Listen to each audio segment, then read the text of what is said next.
Boa noite. Eu vou contratar essa moça como assistente, viu? Eu esqueço de ligar o microfone, ela vai dar o sinal. Parabéns. Bom, aqui, clima bom, né? Eu juro que eu achei que não ia ter ninguém, não. Eu falei, hoje vai ser só 3 morrem de crente e pronto.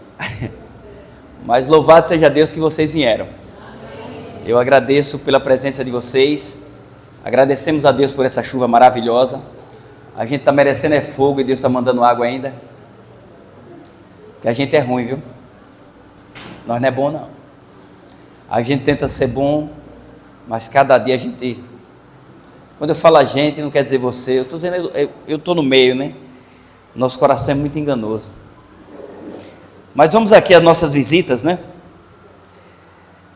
Azevedo Neto. Tu já está com cara dessa igreja, irmão. Amém? Deus tem plano na tua vida, viu? Ninha. Seja bem-vinda, minha irmã, mais uma vez. Você estava aqui ontem, não estava? Amém. Nelson Souza. Seja bem-vindo, meu irmão. Que Deus continue te abençoando. Adelino estava ontem também. O homem grandão. Seja bem-vindo, meu irmão. Vivian. Deus te abençoe, você e sua família, minha irmã. Alfredo. Cadê Alfredo? Aqui? É visita? Tu já tem cara de crente batizado? De outra denominação? Sim. Que Deus te abençoe, meu irmão. Seja bem-vindo, viu? Bom, é bom a gente olhar para alguém assim, já tem cara de crente, é bom, né? Mas uma vez eu fiquei triste. Uma vez eu estava lá na barraca, né? E aí o cara chegou, alguém comentou alguma coisa lá, ele disse, tu é crente, Gil? Eu digo, sou. Eu disse, não parece não. Filho lá da mãe, pensa numa tristeza que eu fiquei. Eu digo, aí lascou. Rapaz, fiquei triste, mas eu falei, Senhor, me muda, né? Me molda. Não sei porque ele disse que não parecia. Vai fazer o quê, né? Sejam todos bem-vindos. Eu quero saber quem foi das visitas que trouxe outra visita. Você que nos visita chamou alguém? Ninha, você chamou esse Nelson, Ele é seu esposo, Pronto. Mais alguém trouxe outra pessoa, não? Alguém que nos visita convidou outra pessoa aqui? Se alguém convidou 2 pessoas, teve alguém que convidou? Ninha trouxe o esposo, né? Trouxe não? Nelson, vem cá, Nelson. Na verdade é Ninha que ganha, né? Um pendrive com mais de 1000 músicas gospel. Aqui, Ninha. Se tu não tiver a caixinha de som, tu já sabe onde é que vende, né? Ninha? Se tu não tiver a caixinha de som, tu sabe onde é que vende, né? Aonde é que vende? Na barraca do Gil. E assim, quem trouxer mais visita amanhã vai ganhar um pendrive, tá bom? Mais de 1000 músicas gospel. Você vai gostar, ok? Queridos, estamos caminhando para o final. Hoje é a 4ª noite, né? 4ª noite. E vai se afunilando. Vai chegando no fundo do cesto, né? Só vai ficando os grãos bons. Os ruins vai voando. É assim, pode ter certeza. E, como eu tenho dito, se você estiver gostando do que tem ouvido, se você realmente está sentindo a presença do Espírito Santo, amém por isso, e venha novamente, convide outra pessoa. Porque pregar o Evangelho não é só a gente que vem aqui na frente pregar, não. A sua maneira de viver, de falar com as pessoas, um convite que você faz já é uma pregação. Ok? Eu quero convidar você a abrir sua Bíblia. Hoje é um dia triste, muito triste. Hoje nós tivemos uma notícia muito feia, muito triste, dessa monstruosidade que houve ali em Blumenau, né, em Santa Catarina. E ultimamente as notícias ruins é uma atrás da outra, né? Acho que a semana passada o aluno matou uma professora e esfaqueou mais outras pessoas. Hoje um cara pula dentro de uma creche e mata com um machado, com a machadinha, 4 crianças e fere mais outras 3, ou foi 4? Meu Deus do céu. É incrível assim, como explicar tanta maldade? Só existe uma explicação: falta da presença de Deus. Mas olha, é porque às vezes nós estamos levando o caso na brincadeira. Essa semana de oração, ela tem a ver com o grande conflito entre o bem e o mal. E muitas pessoas estão desapercebidos, achando que o mal, ele tem aparência de mal. Achando que Satanás tem chifre, que tem rabo, tem dentões, tem um espeto. Não, não tem. Não existe esse personagem. Então a gente está vendo muitas coisas acontecendo assim ultimamente, que a gente pensa, meu Deus, por que tudo isso? Porque é bíblico. Por se multiplicar a iniquidade, o amor de muitos se esfriará.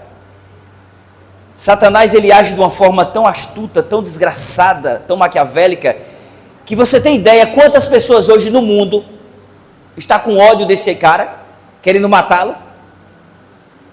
E o efeito do pecado é assim, ó.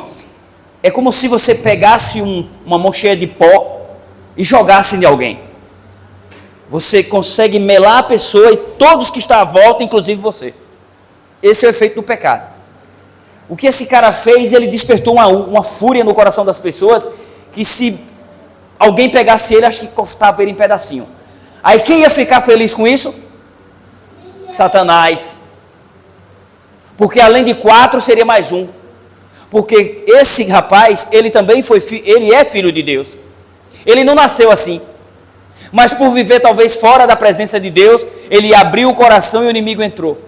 É assim que funciona. Satanás age através de pessoas que não buscam viver na presença de Deus. Por isso nós temos que vigiar. E vigiar é orar, é estudar a Bíblia, é ir para a igreja, é congregar, é buscar plena comunhão com o Espírito Santo diariamente. Eu não estou brincando, é sério, gente. Às vezes você vem aqui na igreja e vê assim, não, eu gostei do sermão, mas olha, não goste não, mas leve a sério e bota em prática. Porque não adianta gostar e não botar em prática. Leve a sério, entenda que Deus usa pessoas para trazer as mensagens de alerta e de conversão para as pessoas. E o funil está se estreitando na história, e aquele que perseverar vai ser vencedor. E aquele que não perseverar vai lutar, mas não do lado certo, é do lado de Satanás. Abram suas Bíblias em Êxodo capítulo 2, por favor. Dessas pessoas que nos visitam, eu quero saber aqui, conhecer vocês. Algum de vocês aqui que nos visita, já tomaram estudo com alguém da igreja adventista? Alguma época? Se já, faz assim com a mão. Alguém já tomou estudo dos que nos visitam? Não? O seu já tomou? Foi? Está tomando? Que bênção, louvado seja Deus. Então, dos que estão aqui, nenhum nunca tomaram estudo. Muito bem. A verdade é o seguinte, a igreja adventista, ela procura instruir, dar estudo bíblico, para que a pessoa tenha mais conhecimento da palavra de Deus. Porque nós precisamos examinar as escrituras, porque é nela que como diz lá em João 5,39, examinar as escrituras, porque julgais nela ter a vida eterna, são elas mesmas que testificam de mim. Jesus falou isso. Então, para você conhecer de Cristo, você tem que conhecer a sua palavra escrita. Só que às vezes você vai numa igreja e só lê o evangelho. E se você for numa igreja, e essa igreja ela falar, através dos seus líderes, é claro que igreja é pessoas, que a regra de fé é a doutrina da igreja e não a Bíblia, saia dela. Porque se a regra de fé dessa igreja não for uma doutrina bíblica, não é de Deus. Não é de Deus. Existem algumas assim, que tem como base ensinamentos de homem. Então é como diz lá, foge dela, povo meu. Você precisa servir a Deus, mas sabendo que o manual para você ser orientado não é o que Gil da Barraca fala, é o que a Bíblia diz. Se eu falar alguma coisa e não estiver de comum acordo com a palavra de Deus, é heresia. Entendeu? Abriram suas Bíblias? Vamos fechar os nossos olhos e elevar o nosso pensamento a Deus nesse momento.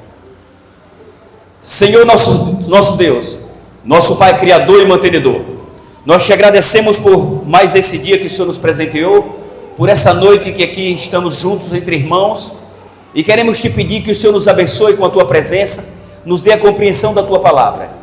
Por favor, Pai, abençoa nossos irmãos que nos visitam, que o Divino Espírito Santo possa fazer morada em seus corações e que ambos possam ter discernimento do que vão ouvir aqui agora.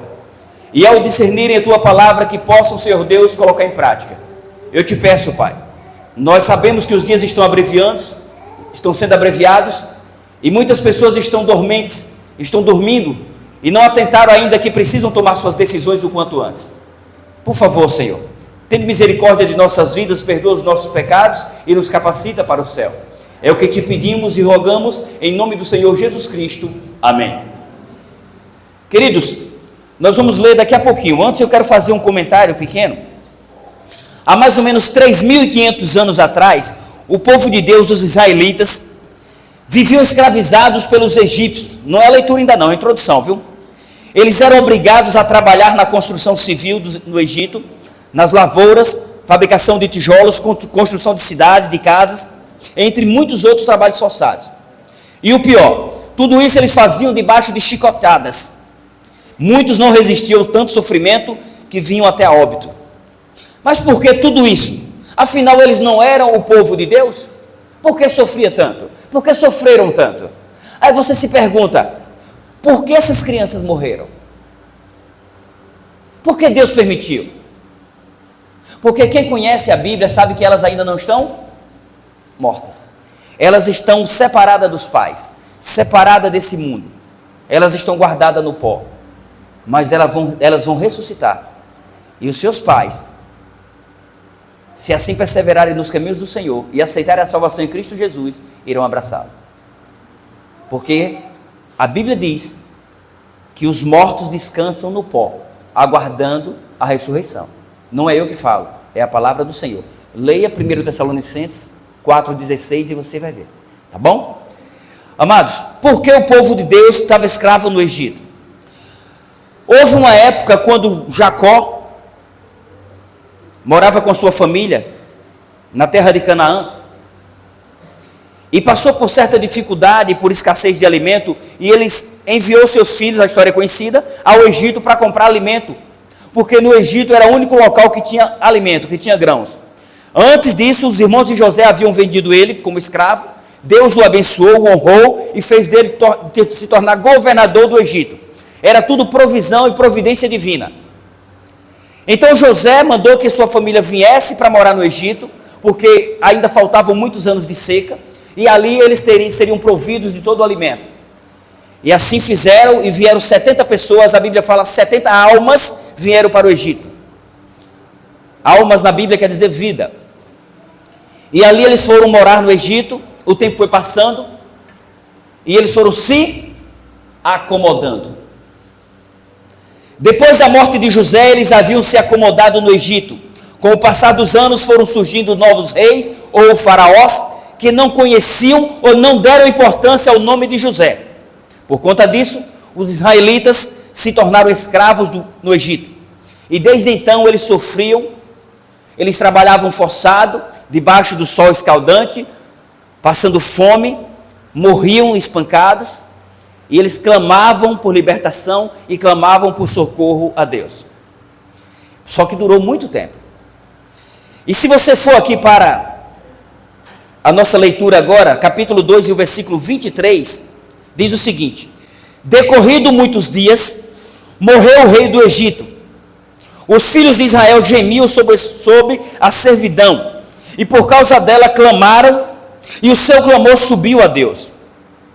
Ouvindo Deus o seu gemido, lembrou-se da sua aliança com Abraão, com Isaque e com Jacó. E viu Deus os filhos de Israel e atentou para a sua condição. Amém?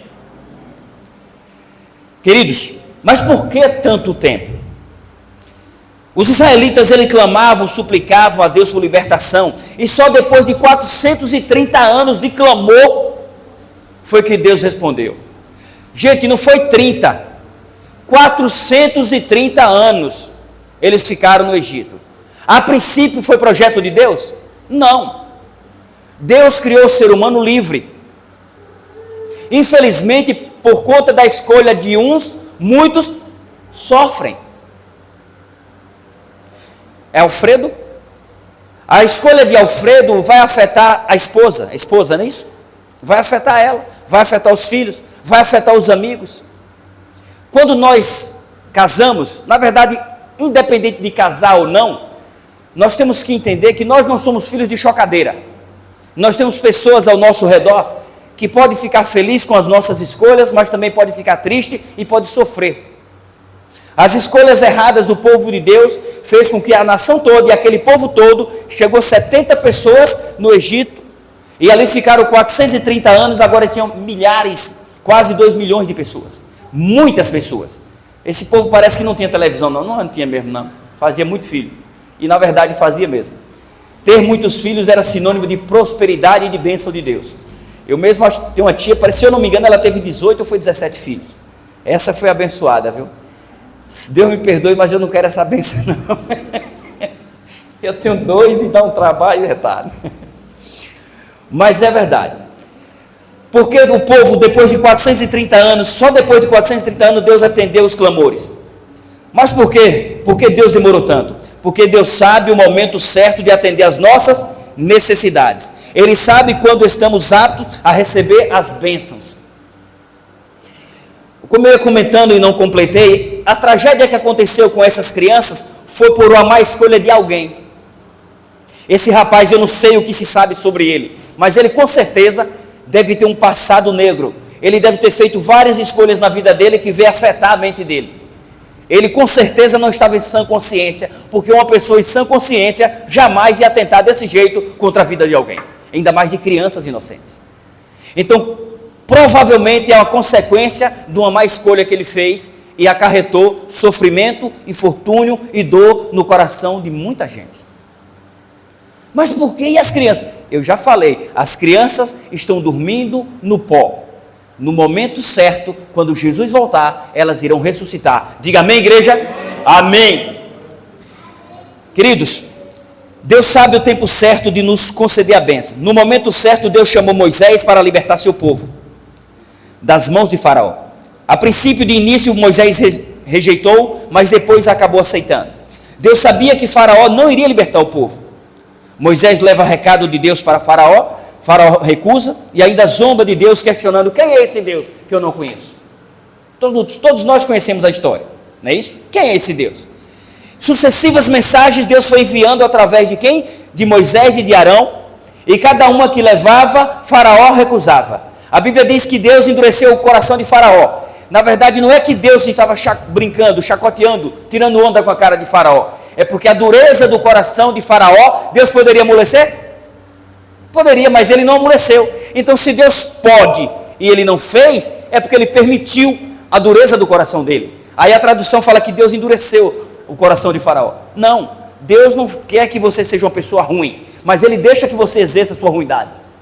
Porém, na sua ruindade, ele pode fazer da sua ruindade um infortúnio para a sua vida e bondade para outros. A ruindade do povo de Deus fez com que o povo de Deus ficasse escravo em vários lugares, e um deles foi por 70 anos, aonde?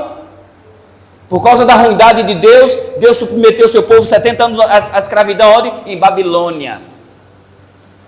Então, às vezes, não estranhe que as más escolhas, as nossas más escolhas, podem trazer graves consequências para nossas vidas. Por isso, quando nós escolhermos alguma coisa, seja lá o que for, ore: Senhor, a minha vontade é essa, mas e a tua? O que eu farei? Não haja de supetão. Medite, ore e peça sabedoria a Deus. Ele vai te dar sabedoria mediante o Espírito Santo, e você vai sentir como um estalo assim, ó. A decisão certa é essa. Pode ter certeza que Deus responde a oração do justo. Queridos, assim foi. Moisés foi levando mensagem, Faraó recusando, até chegar o quê? A última praga. Nessa ele não aguentou mais, porque essa foi fatal. E por isso o tema da nossa mensagem de hoje é salvos pelo sangue. E essa última praga, ela foi destruidora. Você pode ler ela depois em Êxodo 12, que vai falar sobre a Páscoa, que quer dizer passagem ou libertação, não é isso? Passagem. Então, muitas pessoas hoje comemoram, né? Isso é um costume pagão, comemorar a Páscoa com ovos de Páscoa, ovos de coelho. Coelho põe ovos? não põe. Então o inimigo ele arruma a mesma de coisa, né? Tem várias coisas que são culturas, porém a gente não pode se apegar demais às culturas, tem que ter um certo equilíbrio, para não nos corrompermos demais. Você não vai encontrar nenhum lugar da Bíblia dizendo que a Páscoa era para ser comemorada com ovos de chocolate e que coelho põe ovos. Na verdade, a Páscoa era a libertação do povo de Deus da escravidão. Os israelitas clamavam e suplicavam a Deus por libertação. Isso nós já vimos aqui no primeiro comentário. Porém, Deus ordenou ao povo, através de Moisés, que eles deveriam matar um cordeiro, isso é a Páscoa, prepará-lo com ervas amargas. O cordeiro representava quem aqui? Jesus, que viria para libertar o povo da escravidão do pecado. Com ervas amargas. Por que amargas? Para representar a amargura que o povo vivia no Egito. E deveriam comê-las às pressas, porque eles deveriam passar rápido, sair daquela terra rápido. Com pães sem fermento. Por que sem fermento? Porque o fermento na Bíblia representa o quê? Pecado. Inclusive existem algumas pessoas que dizem que a Bíblia, Deus orienta a pessoa a beber bebida alcoólica. A bebida alcoólica é uma bebida o quê? Fermentada. Algumas pessoas dizem que Jesus transformou água em vinho e era vinho alcoólico. O vinho alcoólico é o vinho o quê? Fermentado. Como é que Jesus, ele nunca pecou, ele é impecável, ele veio aqui, viveu aqui, ele não pecou e ele ia fazer 80, 160 litros de vinho alcoólico para dar ao povo para se embriagar? Ou você acha que pecado é só você, o que bebe? O que bota para o outro beber também não peca, não é? Então Jesus é pecador? Não, o que tem, sabe o que é? É gente sem vergonha, falta de vergonha na cara, como eu era no passado, que usava essa desculpa para justificar o meu vício, porque eu gostava de tomar a manguaça. Aí, para justificar o meu vício, eu dizia que Jesus fabricou vinho alcoólico. Mentira, é coisa do cão. A palavra vinho nem sempre quer dizer bebida alcoólica. Se você for estudar no grego, você vai ver que quer dizer suco de uva. E quando foi elogiado por ser de ótima qualidade, era o sabor, não a fermentação. Ok? Então os pães deveriam ser sem fermento, porque o povo deveriam se purificar do seu pecado para sair daquela terra. Deveriam pegar o sangue do cordeiro, e passar nas ombreiras das portas, porque à meia-noite o destruidor passaria sobre todas as casas do Egito, e todos os primogênitos, tanto de homens, ou melhor, de humanos, como de animais, a qual não tivesse o sangue marcado na ombreira da porta, seriam o quê? Mortos. Seriam mortos. Gente, o milagre estava no sangue por conta da ordem de Deus. Da ordem de Deus. Certo? Mas suponhamos que você não usasse o sangue, passasse água. É uma desobediência. Morreria. Às vezes você fala assim, mas eu vou fazer desse jeito aqui que não tem problema. Lembra da oferta de Abel? Deus gostou? Gostou? A de Abel ele gostou. Qual foi que ele não gostou? Mas Caim pegou dos melhores frutos da terra. Mas era porque a oferta depois do pecado ela tinha que ser de quê? Existe a oferta de alimento e de frutas também. Mas aquela oferta específica que representava quem? Cristo, deveria ser de quê? De sangue. Era com derramamento de sangue. Porque sem derramamento de sangue não existe remissão de pecado. Mas não é derramar o sangue do seu irmão, não. É o sangue que já foi derramado, o sangue do Cordeiro, o sangue de Cristo. Então a obediência estava ali, em colocar o sangue na porta, para quando o espírito destruidor passasse, não matasse aquela casa que tivesse protegida pelo sangue. A casa que tivesse marcada com o sangue do Cordeiro estaria livre da morte. Esse mesmo sangue ainda está disponível, não visivelmente, mas ele está disponível para nos libertar do pecado. Ele está disponível para nos livrar da morte. Esse mesmo sangue, o sangue que Cristo derramou na cruz, ainda está em vigor. Esse mesmo sangue hoje ele é representado pela porta de quê? Da graça. Mas haverá um momento que essa porta vai fazer o quê? Fechar. E você sabe quando? Não. E por que muitos estão postergando, adiando a sua decisão? Eu sei por quê. Porque eu não estou preparado ainda para ser crente. No dia que você se sentir preparado, deixe Cristo de lado, você não precisa dele. A única coisa que você precisa fazer é tomar a sua decisão. Deixe que Cristo lhe prepara. Deixe que ele prover. Fé, ontem nós falamos sobre quem? Abraão. Fé é crer que Deus proverá. É por isso que sem fé é impossível agradar a Deus. Entendeu? Queridos, se clamarmos pelo sangue de Jesus, a morte não terá força em nossas vidas. Estaremos protegidos, blindados pelo sangue do Cordeiro. O Senhor nos diz, em Jeremias 29:13, buscar-me-eis e me achareis, quando me buscardes de todo o vosso coração. O povo de Deus sofreu no Egito durante todo o tempo. E vocês vão entender que eles ainda ficaram 430 anos, clamaram, suplicaram, Deus os ouviu, mandou Moisés, mandou as pragas, até 10ª praga, tirou o povo de lá, mas o povo ainda não estava preparado. Você vai ver que não estava.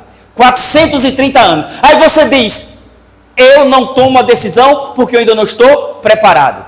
Não tem problema, tome a sua decisão. Não importa o deserto que você vai atravessar, o importante é você caminhar na direção da terra prometida. Se você falar, Senhor, eu não estou conseguindo, mas eu não vou desistir. Se eu cair, me levanta. Ele levanta. Eu pequei, não tem problema. Se arrependa.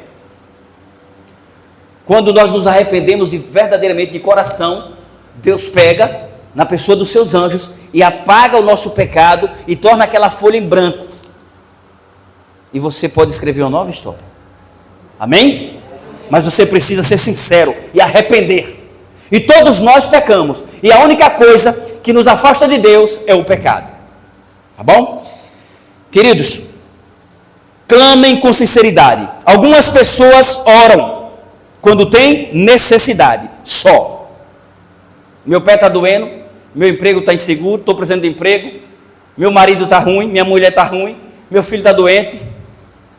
Não é? Aí você está sempre em comunhão com Deus, orando. Outras por formalismo. Qual é a oração de formalismo? É aquela que você acha que tem a obrigação de orar mesmo sem vontade. De fato, é positivo isso. Mesmo sem vontade, você come também, não come? Não come? Porque precisa se alimentar, senão o corpo, falei porco, foi? Senão o corpo enfraquece e você morre. Então, mesmo sem orar, sem vontade, você precisa orar. Mas não faça disso um hábito de ter só oração formal, mecânica. Você precisa verdadeiramente orar, não até que Deus lhe ouça, mas até que você tenha a certeza que você está ouvindo Deus. Essa oração tem muito poder. O povo clamou, Deus ouviu o clamor e veio para libertar o povo. Deus conhece as nossas necessidades, mas Ele precisa ouvir. Ele conhece, Ele sabe de tudo. É igual vocês são casados. Quantos anos? 22? 23? Vocês já ficaram nervosos, algum dos dois? Vocês têm uma cara tão paciente, gente. Esse pessoal já ficou nervoso alguma vez? Acho que não, né? É preciso falar. Obviamente que é preciso demonstrar, mas as palavras rompem barreiras. Me lembrei de uma história que um netinho, ele estava brincando na casa da avó, um netinho bagunceiro, tipo o Gil da Barraca quando era pequeno. Eu era um rumãozinho, está repreendido quando era pequeno. Gente, eu era ruim, porção dobrada. E esse moleque estava na casa da avó, nas férias, e lá tá os perus brincando lá comendo lá no terreiro, e ele pegou um badog, olhou para um lado, olhou para o outro, pegou e pá! Mas de primeira na cabeça do peru, bateu, o peru morreu. E ele disse, agora o que é que eu faço? O que é que eu faço? Foi lá, cavou um buraco debaixo de um pé de laranja no quintal, enterrou o peru e lá largou. Deixou.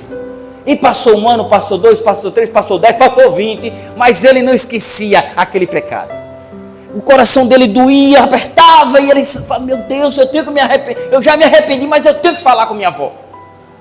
E certo dia ele chegou, a velha já estava bem velhinha, ele disse, vovó, eu quero lhe pedir perdão. Fala, meu filho. Vovó, me perdoe. Lembra de um peru que a senhora tinha assim, bem bonitão? Não lembro. Aquele peru eu matei, eu meti a baladeira nele, bateu na cabeça, ele morreu, eu enterrei debaixo do pé de laranja. Me perdoa, vovó. Oh, meu filho, eu te perdoo. Desde o dia que você matou, eu te perdoei já. Eu vi. Mas vó, vi, meu filho. Mas eu estava esperando você me pedir perdão. É engraçado, né? Eu quero dizer para você que Deus conhece o seu coração. Ele conhece as suas necessidades. Ele conhece a sua angústia. E Ele só está esperando que você o confesse. Não precisa gritar ou confessar o homem, não. É tomando decisões. É procurando viver na presença dEle. A melhor confissão é aquela que nós colocamos em ação. Se tiver só na mente também não adianta. Foi preciso o netinho ir lá e pedir perdão à avó, para que saísse o peso do seu coração.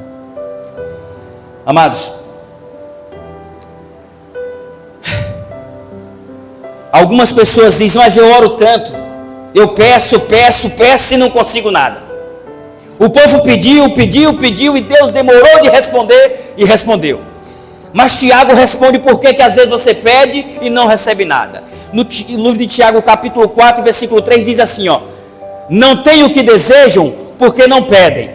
E quando pedem, não recebem, porque seus motivos são errados, egoístas.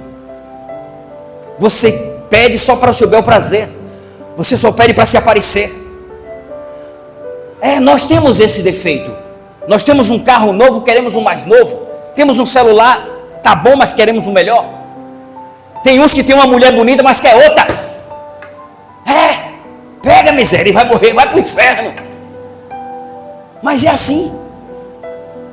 Não recebem porque pedem por motivos errados. O povo pediu durante 430 anos a libertação, mas o povo estava egoísta, rancoroso, idólatra. Vejam, pouco tempo depois de serem libertos do Egito, o povo começou a murmurar contra Deus. Sentiram saudade de onde? Do Egito. Das comidas do Egito, das carnes, das verduras, dos repolhos, do alho do Egito. Gente, como é que alguém tem saudade de alho? É do cão mesmo, viu? O povo queria matar Moisés com saudade do alho e dos pepinos do Egito. Esse mesmo povo que clamou por libertação, que estava morrendo no chicote dos feitores do Egito.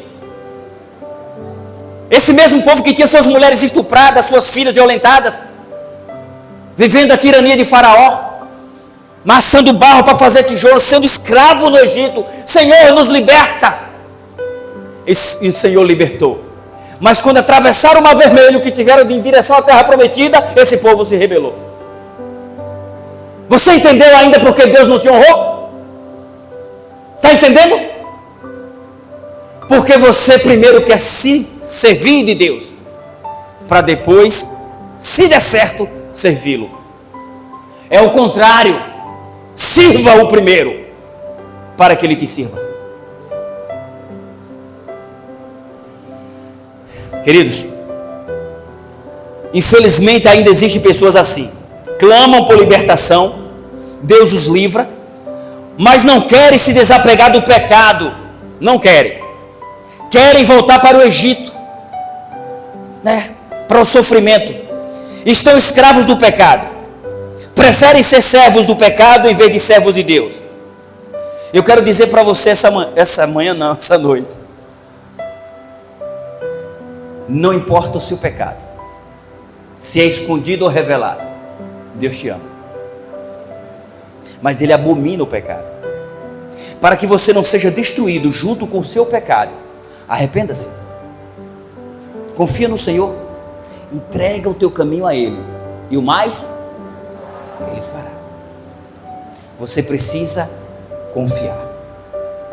Quem confia, deposita confiança. Não olha para o lado. Nem para a direita, nem para a esquerda e muito menos para trás. Olhe para frente e olhe para cima, que é de onde vem o nosso socorro. Não espere se preparar para servir a Deus. Mas eu sou viciado em cigarro, eu não consigo. Aí você está esperando parar para tomar decisão. Está repreendido, é mentira do cão. Eu conheço a história de um pastor, que ele era jovem e frequentava a igreja, e ele tomou a decisão, tomou estudo, mas ele não conseguia parar de fumar, o jovem. E quando chegou o dia do batismo, ele chamou o pastor de lado e disse: pastor, eu não posso me batizar. Por quê? Porque eu ainda não consegui parar de fumar. E ele já tinha sido aprovado na comissão para batizar e tudo, já tinha estudo, mas o vício era desgraçado e ele não conseguia parar. O pastor disse: nós temos um segredo agora, eu, você e Deus. Eu vou te batizar, mas você me promete que vai tentar parar de fumar? Ele disse: prometo, eu vou tentar. E ele disse que só conseguiu fumar 2 vezes depois que se batizou. Ele hoje é um pastor, está vivo, e é pastor da Bahia Norte. Só que não vou falar o nome dele, que eu não quero expor. Esse homem de Deus o batizou porque ele estava em pecado, mas ele não permaneceu no pecado. Deus quer te usar, Ele quer te restaurar, Ele quer te libertar do Egito, mas você precisa confiar. E confiar é entrega. Entrega o teu caminho ao Senhor, e o mais Ele fará. O povo sofreu, pediu libertação, Deus deu, mas o povo não estava preparado para a bênção. Foi por isso que ficaram 4 dias rodando no deserto. Foi 4? Foi quantos dias? 40 anos. Sabe por quê? Porque eles precisavam tirar a reborré do corpo, da mente, do coração, para entrar na terra prometida. Qual é a terra prometida que nós aguardamos, irmãos? O céu. E você quer entrar no céu com o coração tenebroso, com raiva do irmão, inimigo da vizinha, comprando e não pagando, fumando, fuxicando? Não vai existir mudança no céu. A mudança é aqui. Aí você diz: então o céu vai ficar um deserto? Não vai ninguém? Não, vai ter muita gente. E eu espero vê-los lá, porque eu quero ir. E eu vou, em nome de Jesus. Não porque há mérito em mim, mas pela misericórdia de Cristo, pelo sangue do Cordeiro. Eu serei salvo e nós seremos salvos pelo sangue de Cristo. Mas para que o sangue de Cristo nos limpe de todo o pecado, nós precisamos aceitar. E quando nós aceitamos, nós confiamos. E quando nós confiamos, nós obedecemos. Ainda que você não consiga, o que está sendo levado em consideração não é se você conseguiu ou quantas vezes você caiu. Não. É se quando Jesus voltar, Ele te encontrar de braço cruzado, dizendo: eu desisti. É assim? Não. É se quando Ele voltar, Ele te encontrar tentando. Mesmo sem vontade, vindo para a igreja. Mesmo sem vontade, orando. Mesmo sem vontade, visitando. Mesmo sem vontade, pregando. Jesus quer te encontrar tentando. Ser fiel até a morte e dar-te-ei o quê? A coroa da vida. Queridos, a vida é feita de oportunidades. Oportunidades. Às vezes você pensa: eu estou pedindo uma resposta a Deus e Ele não me dá. Eu tenho orado e Deus não me responde. É preciso estar atento às oportunidades. Presta atenção aqui, as oportunidades que Deus te dá. Ele te deu uma ontem. Quer ver? Morreram muita gente ontem, não foi? Você morreu? Não, você está aqui. Você teve uma oportunidade. Hoje, de novo. Amanhã? Eu já não sei. A sua oportunidade é hoje. Por isso Ele diz: eis que estou à porta e bato. Quem ouvir a minha voz e abrir a porta, eu entrarei em sua casa, cearei com ele e ele comigo. Existe um homem que reclamava de tudo. Tudo. Nada estava bom. E ele clamava a Deus por um emprego e por uma esposa. Senhor, eu te sirvo, eu sou fiel a ti, mas eu não tenho uma família, eu quero uma esposa, estou desempregado, me honra, Pai. E a oração dele era frequente. Mas no tempo certo, ele achou um jornal, nos classificados, ele olhou na página de emprego e viu que uma empresa estava contratando, e era a experiência dele, ele era capacitado naquela área. Ele disse: a resposta de Deus chegou. Veja só, ele disse: a resposta de Deus chegou. E ele foi.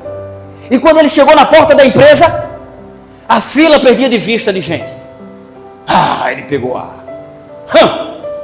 é essa a oportunidade que o Senhor me dá?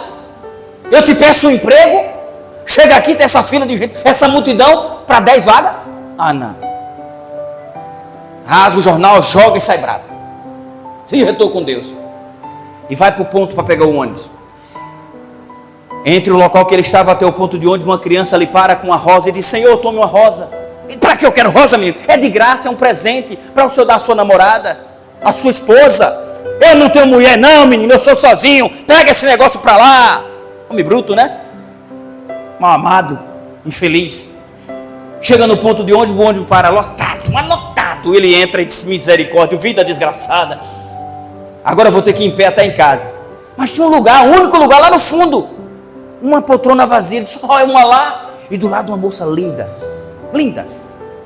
Aí disse: aquele é meu lugar. Ele brabo, chegou e se sentou, nem cumprimentou a moça. Foi para casa.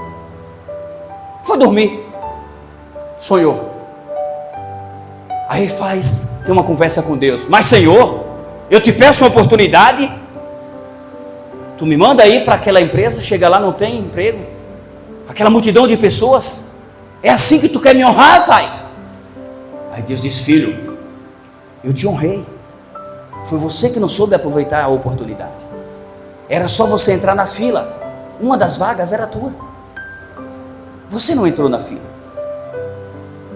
Aí, outra coisa, quando você foi para o ponto de ônibus, aquele jovem te entregou uma rosa. Por que você não recebeu? Mas Senhor, para que eu vou querer uma rosa? Eu não tinha mulher. Você não tinha, mas ia ter. Aquela rosa era o elo que você ia pegar, ia presentear aquela moça sentada no ônibus que você sentou do lado e nem a cumprimentou. Aquela ia ser a mãe dos seus filhos. A vida é feita de oportunidades. Por isso que nós temos que pedir discernimento a Deus e tomar decisões sábias no momento certo, nos pequenos detalhes, nos pequenos momentos, aproveitar as oportunidades. Talvez a sua oportunidade é hoje. Que lindo. Vocês que vieram aqui, que aceitaram o estudo, vocês nunca estudaram a Bíblia com nenhum adventista? Alguém já estudou? Não? E tem hora que a gente pensa que já deu estudo a todo mundo, né? É por isso que Jesus não voltou ainda. Porque Jesus só vai voltar quando o Evangelho for pregado a todo mundo, a toda a nação, povo e língua. Porque Ele não quer que ninguém se perca. E eu lhe garanto uma coisa: depois desse estudo você vai entender o propósito de Deus para a sua vida. Aí compete a você, não é a mim, a tomar uma decisão se batiza ou não. Não existe um estudo forçado ao qual você terminar tem que se batizar, não. Mas você vai conhecendo mais do Senhor e vai chegar ao ponto de você dizer para você mesmo: eu não consigo mais viver como eu vivia antes, porque hoje eu conheço a verdade. Tem mais alguém que quer? Não tenha vergonha não, pode vir. Tem mais alguém que ainda não tem estudo? Se você não tem leitura, não tem problema, ou se as vistas estão ruins, não consegue ler, é só ouvir. O instrutor vai ler e você vai ouvir. Porque a fé, ela vem também pelo ouvir a palavra de Deus. Se não tem mais ninguém, eu vou orar por eles e orar por vocês, e peço que vocês orem por mim. Feche os seus olhos e vamos orar. Senhor nosso Deus, nosso Pai Criador e Mantenedor, eis aqui os teus filhos. Eu quero te apresentar, Pai, cada um de uma forma individual. Que o Senhor visite cada um, Senhor Deus, durante o seu sono. E que o Senhor permaneça, Senhor Deus, na sua presença, na sua companhia, na pessoa do teu Santo Espírito, durante todo o dia, durante todos os dias de sua vida. Esse momento, Pai, é um momento de bênção. O Senhor está feliz porque o primeiro passo eles já deram. Eles querem estudar a tua palavra, as Escrituras Sagradas, porque eles querem conhecer mais de ti, para tentar, Senhor, viver na tua presença. Eu falo tentar porque o Senhor sabe que é difícil. Nós falamos que vamos te obedecer e erramos, pecamos todos os dias. Mas graças à tua misericórdia e ao sangue do teu Filho Jesus Cristo derramado na cruz do Calvário, o Senhor nos limpa de toda injustiça, de todo mal, e nos capacita para o céu. Que o Senhor abençoe cada um, Pai, cada um dos seus familiares, abençoe cada um que aqui se encontra nessa igreja. Que o Divino Espírito Santo possa ser o Senhor de suas vidas. Que o Senhor possa ouvir os seus clamores, ouvir as suas orações e responder conforme a sua vontade, Pai. Por favor, Senhor. Eu quero de uma forma especial te pedir pela família enlutada, daquelas crianças que tiveram suas vidas ceifadas no dia de hoje. É muita dor para um pai e para uma mãe ter que enterrar uma filha, um filho, uma criança. Não importa a idade, mas quanto menor, maior é a dor. Que o Senhor possa confortar os corações dilacerados daquelas famílias. E que eles possam ter a esperança da ressurreição em Cristo Jesus.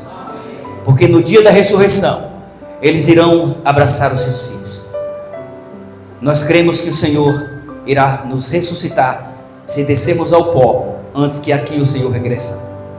Por favor, aumenta a nossa fé, perdoa os nossos pecados e nos purifica com o teu sangue derramado na cruz. Te pedimos, Pai, hoje e sempre, em nome do Senhor Jesus Cristo. Amém. Que Deus abençoe a todos. Pode sentar. Louvado seja Deus.